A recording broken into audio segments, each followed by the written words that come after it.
মালদা ইংলিশবাজার থানার মকদুমপুর এলাকায় বুদ্ধ মন্দিরে মহাসাড়ম্বরে পালিত হয় বুদ্ধ পূর্ণিমা। বুদ্ধের জন্মগ্রহণের পুণ্যতিথি হিসেবে বুদ্ধ পূর্ণিমা গোটা দেশ জুড়ে উদযাপন করা হয়।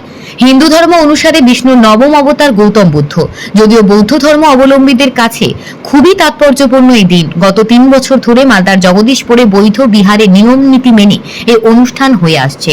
বুদ্ধের উপাসনায় বহু ভক্তের সমাগম দেখা গেছে মন্দিরে। বুদ্ধ পূর্ণিমা উপলক্ষে মন্দিরে প্রায় ৫ থেকে ৭ হাজার ভক্তের জন্য খাওয়া দাওয়ার আয়োজন করা হয়। সমাজে শান্তি প্রতিষ্ঠায় অহিংসই পরম ধর্ম, বৌদ্ধের এই বাণী মানুষের মধ্যে ছড়িয়ে দিতে এই আয়োজন।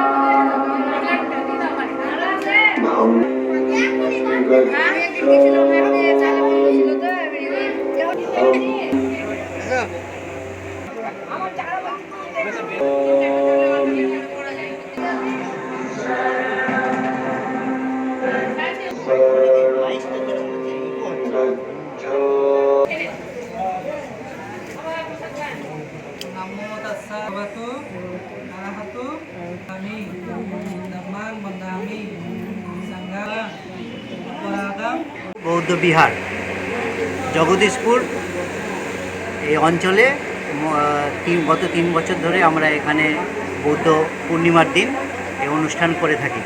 গৌতম বুদ্ধ একজন বিশ্বমানব, তাকে আমরা তার অনুগামী, তার বিচারধারা আমরা স্মরণ করে চলি। এখানে মোটামুটি ৫ থেকে ৭ হাজার লোকের খাওয়া দাওয়া এবং তারও বেশি হয়তো হতে পারে। এবং ত্রিপুরা থেকে ভান্তেজি এসেছে বৌদ্ধ ভিক্ষু, উনি এসে আজকের এই পূজার আরম্ভ করেন এবং সকলকে মঙ্গল কামনা আশীর্বাদ দিয়ে এই অনুষ্ঠানটা আমাদের চলছে। এবং আমরা প্রত্যেক বছর এটাকে করব এই সংকল্প নিয়েছি।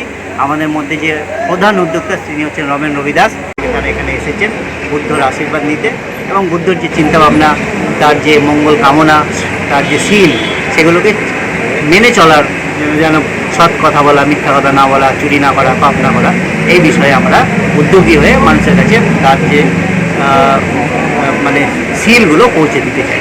এই জন্য আমরা এই অনুষ্ঠানটা করেছি।